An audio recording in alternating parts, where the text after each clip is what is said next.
Hi friends, welcome to রং তুলি art academy. চলে এসেছি আবার একটা ড্রয়িংয়ের নতুন ভিডিও নিয়ে। আশা করছি তোমাদের ভালো লাগবে।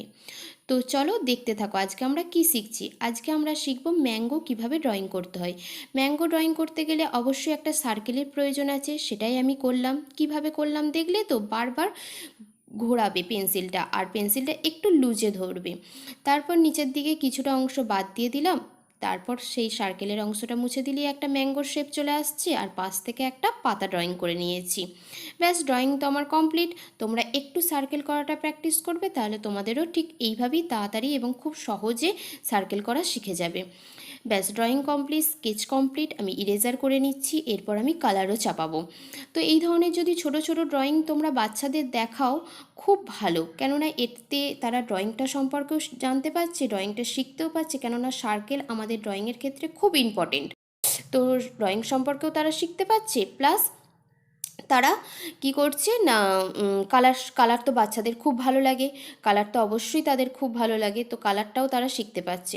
তো দেখো, কালার আমি তো শুরু করে দিয়েছি। ওপর থেকে ডার্ক করে নিয়ে নিচের দিকে লাইট, আস্তে আস্তে লাইটের দিকে যাচ্ছি।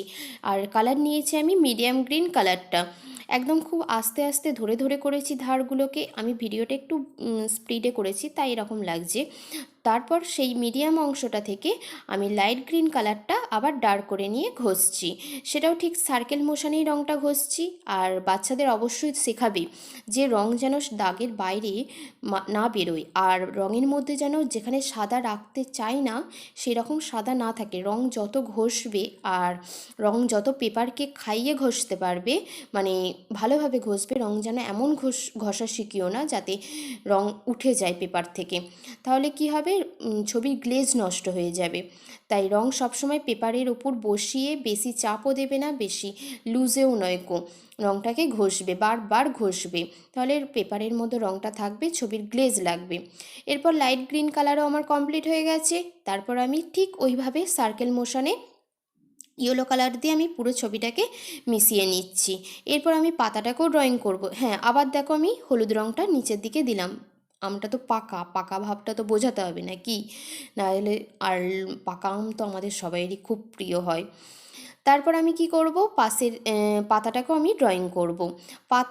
পাতার কালার আর আমের কালার তো একরকম হবে, তাই একটু অন্য রকমের ড্রয়িংটা হবে। দেখো, এটা দেখতে থাকো। যে রঙটা বেরিয়ে গেছে সেটা আমি ইরেজার করে নিলাম।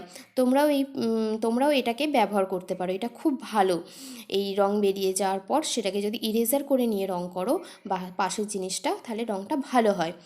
এরপর আমি কি করছি, ঠিক সেম প্রসেসে যেমন পাতাটার টান আছে, সেই টানের ওপর আমি রং ঘষছি। রং সবসময় এলোপাতাড়ি রং ঘষবে না, যেমন যে বস্তুটা যেমন টান থাকবে না, সোজা থাকলে সোজা, বেঁকা থাকলে বেঁকা, সার্কেল থাকলে সার্কেলের মতন সেই রকম রং ঘষার চেষ্টা করবে। দেখো, পাতার যে দাগগুলো যেমন, ঠিক সেই অনুযায়ী আমি ডার্ক গ্রিন কালারটা ঘষলাম।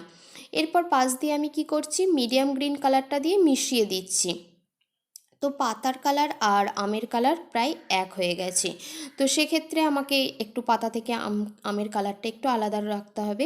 পাশ দিয়ে আমি আবার লাইট গ্রিন কালারটা দিয়ে পুরো পাতাটাকে আমি কমপ্লিট করে নিলাম।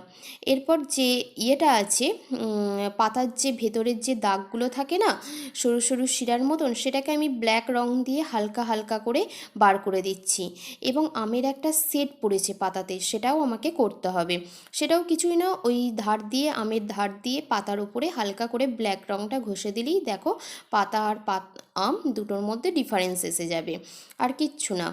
এরপর ওপরের যে বোঁটাটা সেটাকেও রং করে নেব ডার্ক ব্রাউন রংটা দিয়ে। ব্যাস, তাহলেই আমার ড্রয়িং কমপ্লিট।